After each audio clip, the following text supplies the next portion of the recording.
Oi pessoal, tudo bem? No vídeo de hoje nós vamos falar sobre as minhas leituras concluídas no mês de janeiro. Estou soltando esse vídeo hoje no dia 30 porque eu acredito que eu não vou finalizar mais nenhum livro até amanhã, mas caso aconteça eu trago isso nas leituras ali do próximo mês concluídas e faço esse adendo no vídeo. Janeiro foi um mês para mim extremamente atípico. Eu fiz recentemente um vídeo aqui respondendo a tag de metas para 2024 e lá eu coloquei, que eu ia ler aproximadamente uns 45, 48 livros, eu acho, ao longo do ano.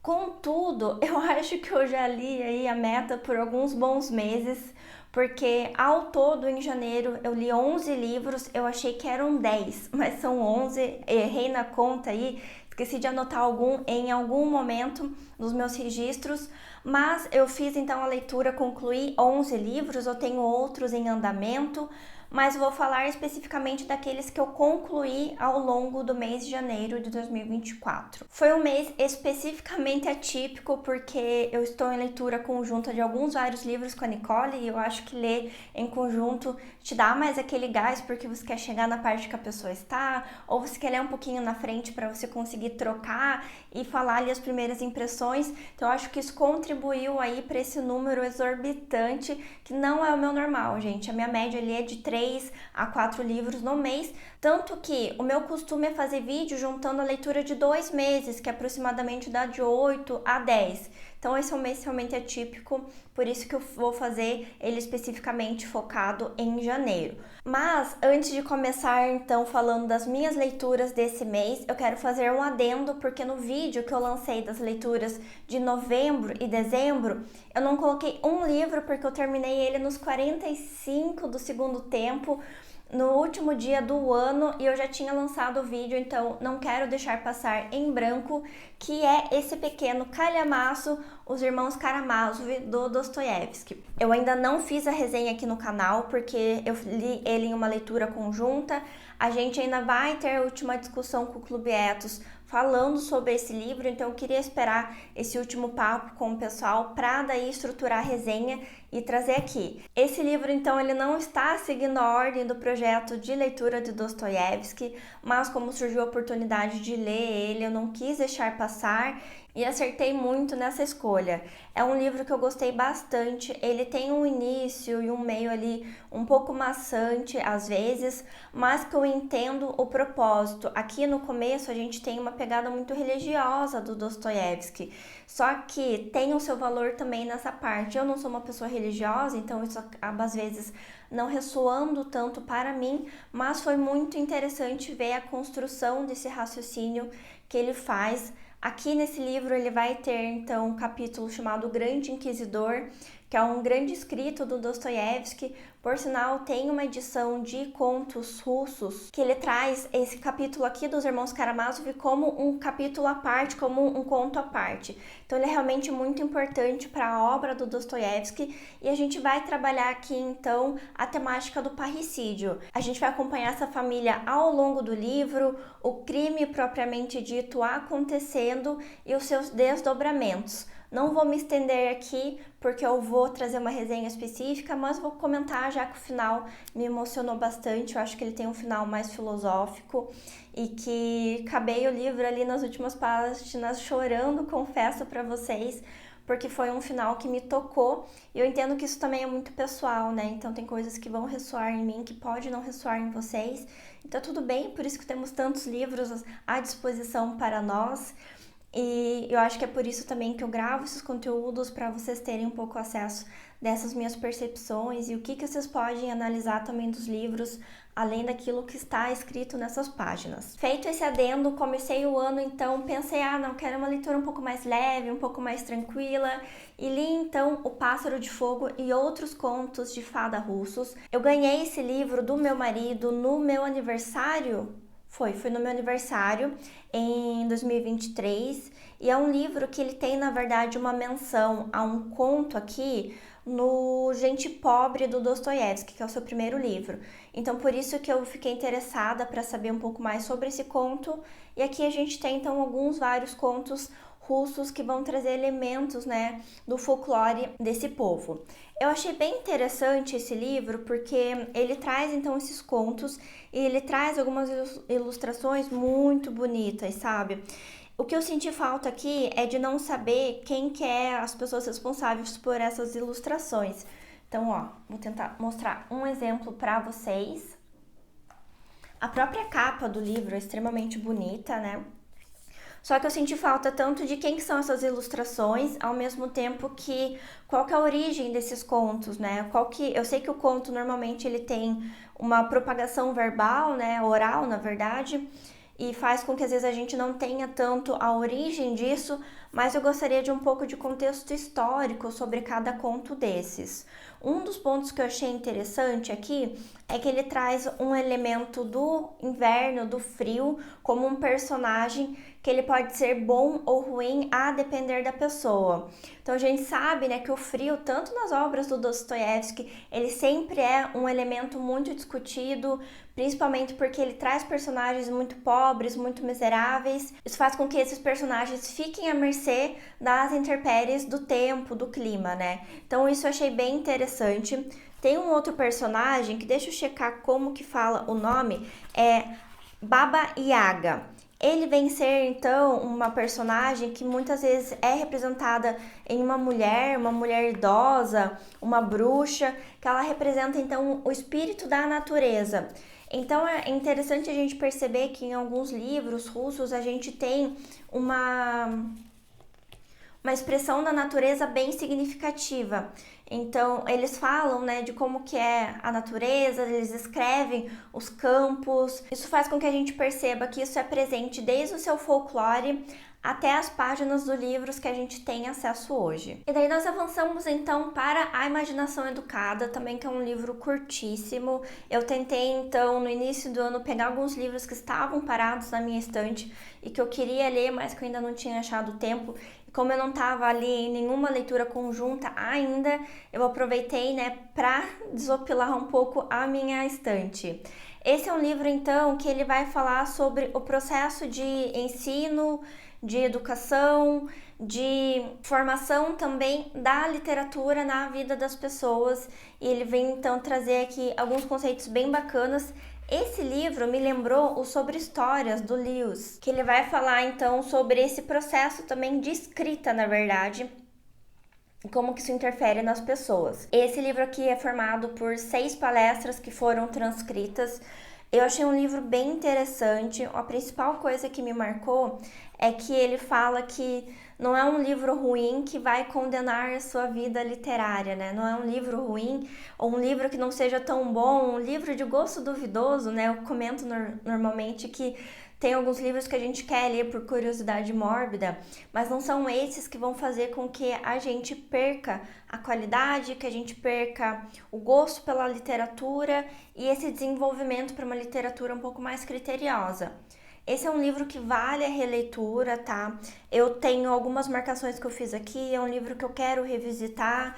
Eu recomendo bastante ele para a gente refletir o nosso processo de leitura e como a gente se relaciona com os livros, com aquilo que a gente aprende, com aquilo que a gente gostaria que fosse nossa vida literária. Então fica aqui a indicação. E daí a gente vai para o primeiro livro que eu li esse ano em parceria com a Nicole, Judas Obscuro, que foi um livro indicação tanto da Gabi Junks quanto da Tati Feltrin.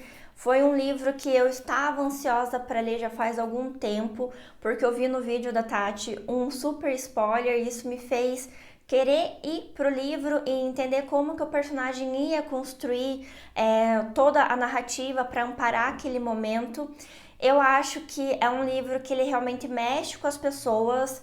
Pessoalmente, eu não fiquei tão chocada com esse momento, que é um grande spoiler, que é um momento muito dolorido, muito profundo.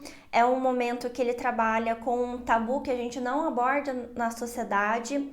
E é um livro que eu acho que você precisa entrar sabendo que não é um livro bonito, não é um livro fofinho, não vai ter momentos de respiro, não vai ter aqueles momentos de sacada cômica ou irônica, não. A gente vai falar realmente de um livro que ele tem um peso e nas resenhas que eu vi, eu tinha ficado com a impressão que o tema era pesado, mas não é só o tema, é a aura envolvida no livro, é a forma com que o Thomas Hardy escreve, que é muito melancólica. Então não é só assim os fatos objetivos que são ruins acontecendo. O tom da narrativa ali também é extremamente melancólico, que faz com que você tenha uma leitura ali que ela é realmente, às vezes, um pouco pesada. Eu li esse livro extremamente rápido, não acho que necessariamente vocês precisam fazer o mesmo, mas eu considero que é um livro que vale a pena ser lido porque ele tira a gente da zona de conforto. Eu acho que ele aborda temas que são tabus para nossa sociedade e a gente já tem resenha dele aqui no canal, então vocês podem acessar, vou deixar aqui no card de descrição do vídeo para ter ali acesso àquilo que eu falei. Eu trouxe muito do aspecto psicológico do principal personagem, que é o Judas, e o quanto que isso vai impactar, né, na sua jornada ao livro, porque aqui a gente tem um livro de formação, né?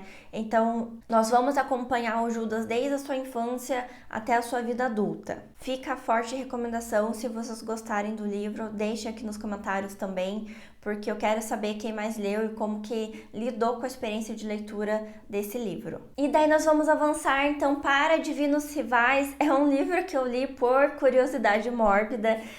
Eu vi ele sendo lido por tantas pessoas, ele apareceu tanto no meu feed do Instagram, eu vi tantas pessoas comentando sobre ele, pessoas que eu normalmente admiro o gosto. Eu falei, bom, deixa eu dar uma chance. As pessoas estavam falando muito bem da escrita da Rebeca.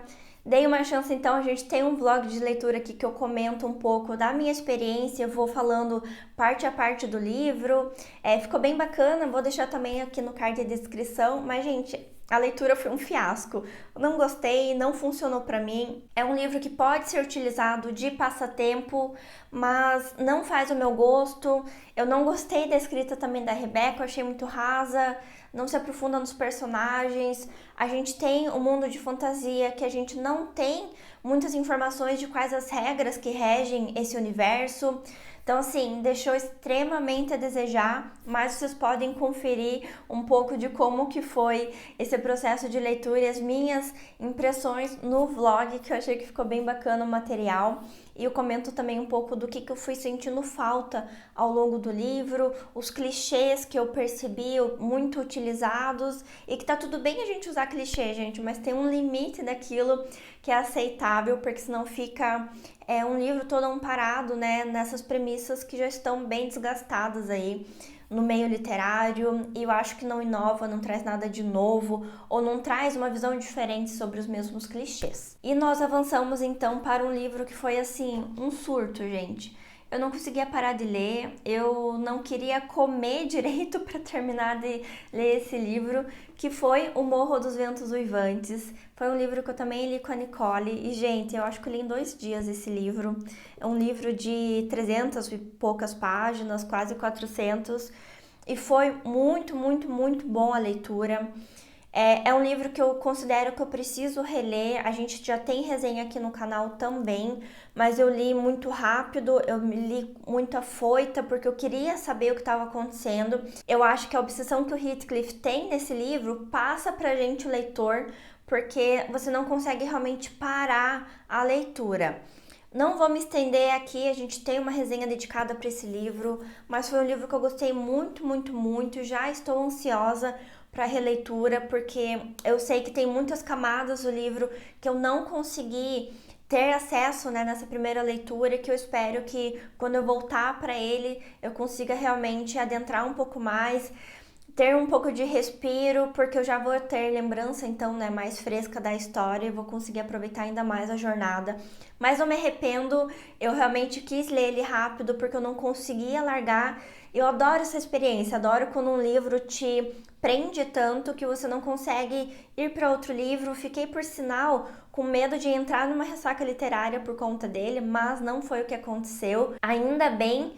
Mas fica aqui a indicação, gente. Eu não acho que tem uma lista assim de livros que a gente tem que ler, mas é um livro que agrega muito à nossa bagagem literária. É um clássico que vai ser sempre mencionado e que dá para entender o porquê disso lendo o livro. E eu resolvi, né, voltar às minhas origens, né, naquilo que me trouxe para a literatura inicialmente, que é Harry Potter. Li o primeiro livro dessa saga incrível, maravilhosa, que eu amo de paixão e que eu entendo porque eu gostava tanto durante a minha infância e adolescência, que eu continuo gostando e que, nossa, gente, foi uma sensação tão boa voltar para esse livro, eu perceber aquilo que me encantava, mas agora, tendo lido toda a obra, né, várias vezes, mas com um olhar maduro de captar as conexões que a autora foi fazendo entre os livros, foi tão gostoso. Eu acho que é um livro que só cresceu no meu conceito. A gente tem um vlog de leitura que eu vou falando um pouco da leitura desse livro,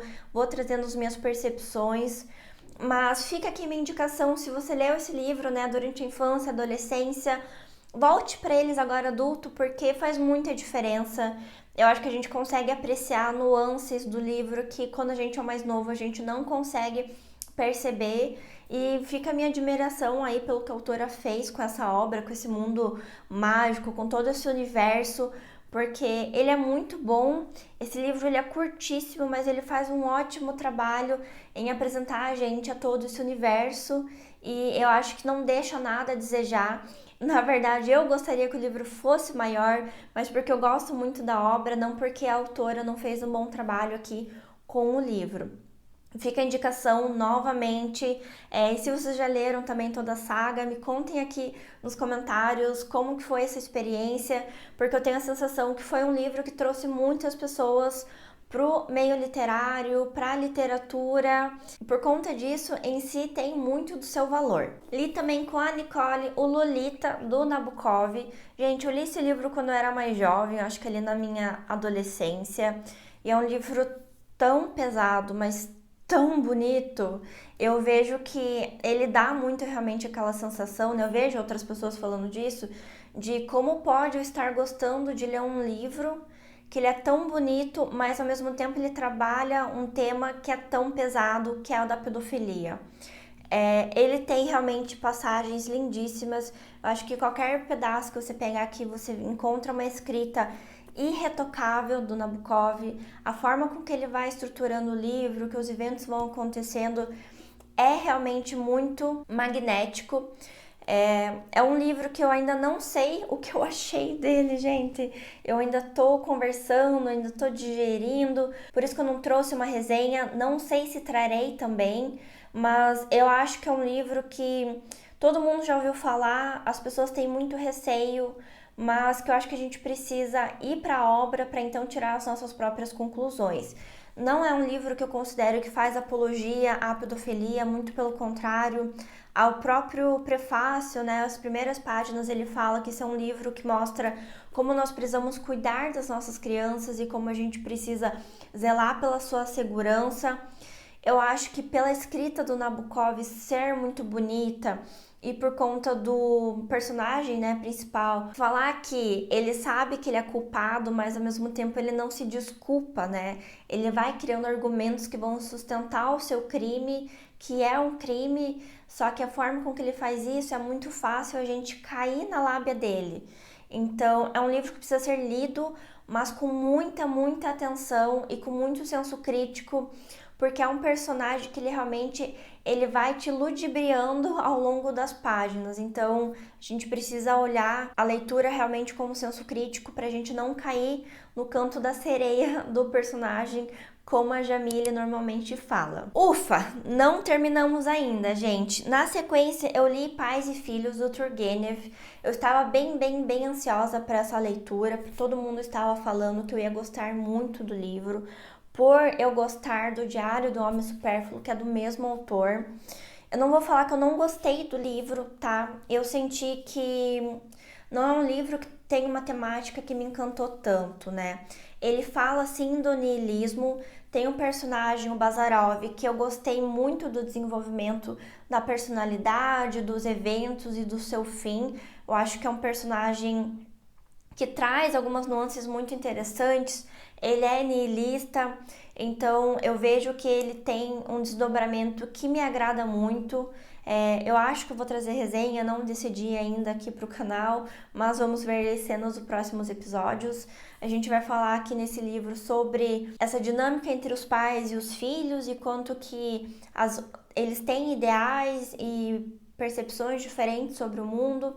Aqui a gente fala também de um livro que vive um momento histórico importante da Rússia, e eu acho que o livro ele é muito mais bem aproveitado olhando esse contexto histórico, que não é que eu não vejo importância, mas que acaba normalmente não ressoando tanto para mim. Eu gosto muito de livros que desenvolvem muito mais a psicologia dos personagens, como vocês já sabem, do que eu precisar amparar num desdobramento histórico para que a leitura faça mais sentido, que eu consiga aproveitar melhor. Isso não é culpa do livro, isso é uma característica minha. Eu sinto assim que às vezes eu perco um pouco da profundidade dos livros quando eu não considero ou quando eu não analiso, na verdade, o contexto histórico para aproveitar melhor o livro. Mas é uma característica minha, sendo bom, sendo negativa, é isso que a gente tem para hoje. Mas o livro é muito bom, ele é muito bem escrito, ele é muito bonito. Eu acho que pro meu tipo de leitura, daquilo que eu prezo mais nos livros, ele acabou não funcionando tanto para mim. Mas longe de ser um livro ruim, muito pelo contrário, eu acho que também para pessoas que têm um relacionamento diferente com os pais, ou que já são pais, é um livro também que ele vai ressoar de forma diferente também e que pode funcionar mais. Não que eu acho que a gente precisa se identificar com os livros, mas eu acho que às vezes são temáticas que vão ser mais benquistas pela gente e que para mim acabou não funcionando tanto com o livro. Bom, e daí a gente entra nas leituras que eu não anotei no meu controle. O primeiro deles sendo o Hamlet, que eu também li com a Nicole, e gente, que livro sensacional de bom. Eu fiquei extremamente surpresa com a leitura. É um livro que eu não esperava gostar tanto. Eu fui muito para essa leitura porque os Homens Supérfluos ele tem inspiração tanto no Hamlet quanto no Don Quixote, que a gente vai ler também aqui no canal ao longo do ano. Mas por ser uma peça, eu tinha um pouco de ressalva se iria funcionar ou não para mim. Funcionou. Foi minha primeira peça, foi meu primeiro contato com Shakespeare. E, gente, é tão gostoso entrar em contato com frases que são tão conhecidas na literatura, frases, né, que a gente está acostumado a falar ou ouvir, ou ver estampado em canecas, em itens de decoração, que quando a gente encontra isso diretamente no livro, para mim, pessoalmente, me dá um quentinho no coração, faz muito sentido e é algo que eu gosto muito de vivenciar, de experienciar, é como se as coisas se conectassem. Frases como: há mais coisas no céu e na terra, Horácio, do que podes sonhar a tua filosofia. Então, assim, recomendo a leitura, a gente vai ter resenha aqui no canal sobre esse livro, porque ele é um dos livros da minha lista de 12 livros para 2024. Gostei muito, me deu vontade de entrar em contato com outros livros do Shakespeare e quem sabe isso não aconteça em breve também aqui no canal. Quase acabando, gente, juro pra vocês. Li também 2 narrativas fantásticas do Dostoiévski, que foi um livro que eu ganhei da Lari. Lari, meu muito obrigada. Eu falei pra ela que não tem nada melhor do que ganhar presentes e além do mais, são presentes de Dostoiévski, são livros do Dostoiévski. Ela me deu esse livro por conta de um dos contos que tem aqui, O Sonho de um Homem Ridículo, que ele vai sintetizar de certa forma, não sei se a gente pode falar assim, mas ele vai abordar aqui temas similares ao que é abordado nos Irmãos Karamazov. Então, foi um livro muito gostoso de ler. O primeiro conto que tem aqui é A Dócil, que eu gostei bastante também. Nossa, que conto bom! Vou fazer resenha, porque a gente tem nosso projeto de leitura de Dostoiévski. Quero estudar um pouquinho mais sobre esses 2 contos e também para a biografia do Dostô, para ver o que a gente encontra por lá sobre estes contos. E o último, mas não menos importante, é O Jardim Secreto. Eu li em parceria com a Nicole e com a Gabi Junks. Não sei se eu posso dizer que eu li com a Gabi, porque a Gabi ainda não terminou esse livro e eu e a Nicole terminamos faz séculos já a leitura, mas ela ainda está lendo. Esse é um livro que eu lembrava muito do filme. Eu assisti muito quando era criança, eu passava na sessão da tarde. E é um livro que, por sinal, lembra bastante, né? Ele é similar, sim, ao filme. Eu acho que o filme fez um bom trabalho. E aqui a gente vai acompanhar, então, essa personagem que vai ficar órfã e vai, então, morar com um tio dela, um tio que nunca está em casa, tem uma casa muito melancólica, mais de 100 quartos e ambientes que ela não pode frequentar, além de ter um jardim secreto, trancado, que ela não pode entrar. É um livro que agora, pensando depois da leitura finalizada, que ele vai abordar o luto, tanto o luto dessa personagem quanto o luto do tio dela, que perdeu a sua esposa, né, devido a um acidente que aconteceu. Então, é uma camada de interpretação possível para ele. Se você já leu, me conta aqui nos comentários se você tem essa mesma percepção que eu. Não é um livro que eu pretendo fazer resenha aqui no canal, mas que valeu a experiência, era mais um livro também que estava encalhado aqui na minha estante. Bom, pessoal, por hoje é isso. Espero que vocês tenham gostado das minhas leituras de janeiro. Deixa aqui nos comentários o que vocês acharam, o que vocês leram ao longo desse mês também, para a gente trocar um pouco de figurinha ali nos comentários. Vou deixar também aqui na descrição o link para vocês adquirirem todos esses livros. E lembrando que adquirindo através do meu link eu ganho uma pequena comissão e você não paga mais nada por isso. E essa é uma das formas de eu reinvestir aqui no canal e de você apoiar também o meu trabalho. Se você assistiu até aqui, meu muito obrigado. Não esqueça de deixar um like, de se inscrever e de compartilhar também com alguém que possa gostar desse conteúdo. E a gente se vê no próximo vídeo.